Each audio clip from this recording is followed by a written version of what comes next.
All right, we're going to try to find the derivative of this function as it's defined. It's defined as f of x equals x over 2x minus 1. And the way we're going to find this derivative is we're going to apply the definition of a derivative. So you can see that we got the definition of the derivative spelled out first. In our next step, what we want to do, we're going to carry this limit notation all the way through until we've completely simplified what we want to apply our limit to. As we begin that simplifying process, we'll begin with f of x plus h. To figure out f of x plus h, we go back to the function as it's defined. We replace all the x's that we see with x plus h.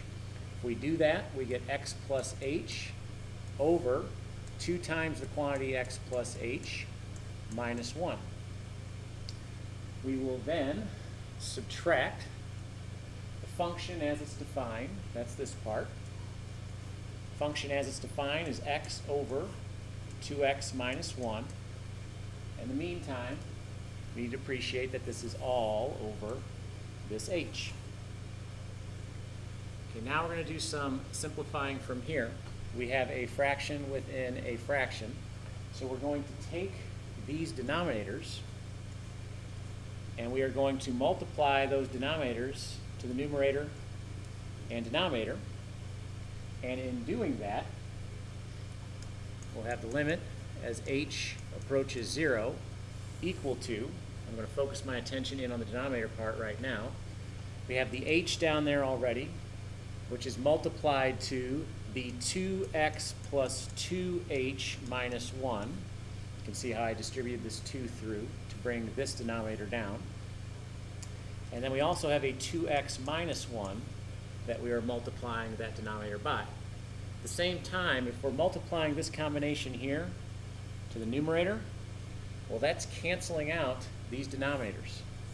And as we cancel them out, what we can do to figure out what's left over is we can do a little cross multiplication. We can take x plus h, this quantity, and multiply by 2x minus 1.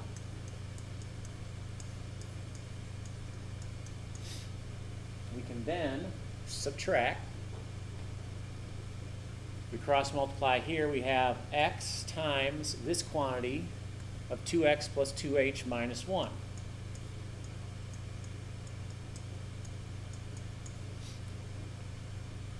Now we have some distributing to do. I still have my limit notation applied because I'm not ready yet to use that. The distributing that I will do, I will only do in the numerator here. I want to only do that in the numerator because I want to leave this h as a factor in the denominator because I know ultimately that h will cancel out somehow. So doing some foiling now. If I FOIL my product right here, x times x is 2x squared.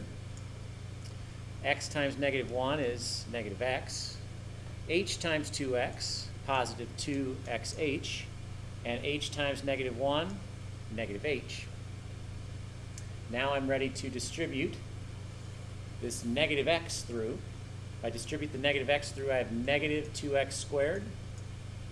I have minus the 2xh when I multiply the negative x by 2h.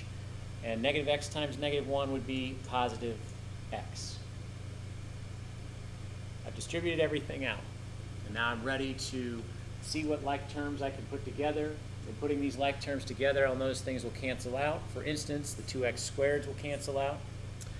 Also notice the x's cancel out.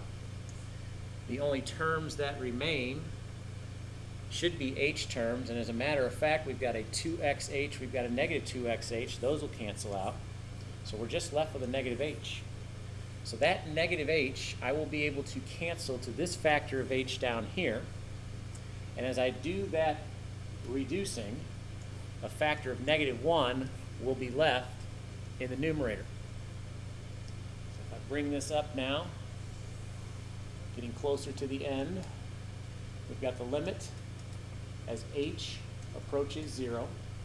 Applied to negative 1 is all that remains in the numerator, over a quantity of 2x plus 2h minus 1 times 2x minus 1. At this point, I've simplified as much as I possibly can, so I'm ready to take this h, which is approaching 0, plug in for my h's within my function I'm applying this limit to, let those h's be 0. If I do that, those terms drop out, and all I'm left with is negative 1 over, I would have two quantities of 2x minus 1, so that would be 2x minus 1 as a quantity squared. That would be my derivative of this function, or as we also say, f prime of x. All right, we have another example here where we need to find the derivative of the function as it's defined. And we're going to do that using the definition of a derivative. The function is defined as f of x equals the square root of 1 plus 2x. So just as we did on the previous problem, we will begin by taking f of x plus h and replacing that. So to replace that, we understand we're taking the x plus h. We are going back to the function as it's defined. Any x's we see, we are replacing those x's with x plus h. So f of x plus h here would equal the square root of 1 plus 2 times the quantity of x plus h. We will then subtract f of x. F of x is the original function as it's defined. Square root of 1 plus 2x. That will all be over h. Now, as I look to simplify here, I'll notice that I have a limit being applied to a rational expression that involves roots. If I incorporate a strategy here that has to do with these roots, you might recall that conjugates is a useful strategy, so I'm going to take the conjugate of the numerator here. That conjugate would be the square root of 1 plus, I'm going to go ahead and say 2x plus 2h as I distribute that 2 through. It would be plus the square root of 1 plus 2x. Multiply that to the numerator and denominator.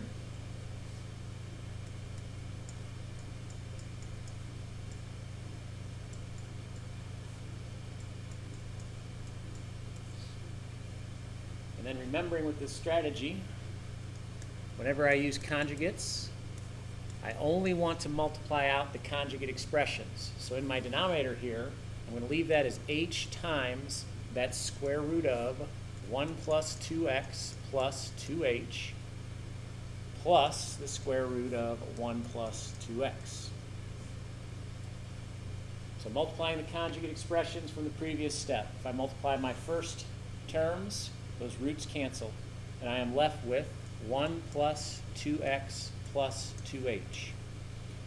Outside, inside terms cancel on conjugates, so now I turn my attention to the last terms. I multiply those out. A negative times a positive gives me a negative.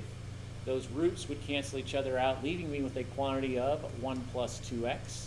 I am subtracting that entire quantity. From here, if I collect like terms, I will distribute the negative through. After I distribute the negative through, I'll notice that the 1's I can take out, and the 2x's I can take out, leaving me with just a 2h term in the numerator. I can take that 2h term, I can divide to this h term right here. Got some common factors shared, so those h's will cancel out, meaning all that is left is my limit as h approaches 0, applied to 2 over the square root of 1 plus 2x plus 2h plus the square root of 1 plus 2x. At this point, I've simplified as much as I can, so I'm ready to take this h, which is approaching 0, plug in for my h terms, replacing those h's with 0, so I just have the 1h right here. If that becomes 0, this term drops out. So all that remains would be 2 over, it's the square root of 1 plus 2x plus the square root of 1 plus 2x. Those radicals are the same, so I could say 2 square root of 1 plus 2x.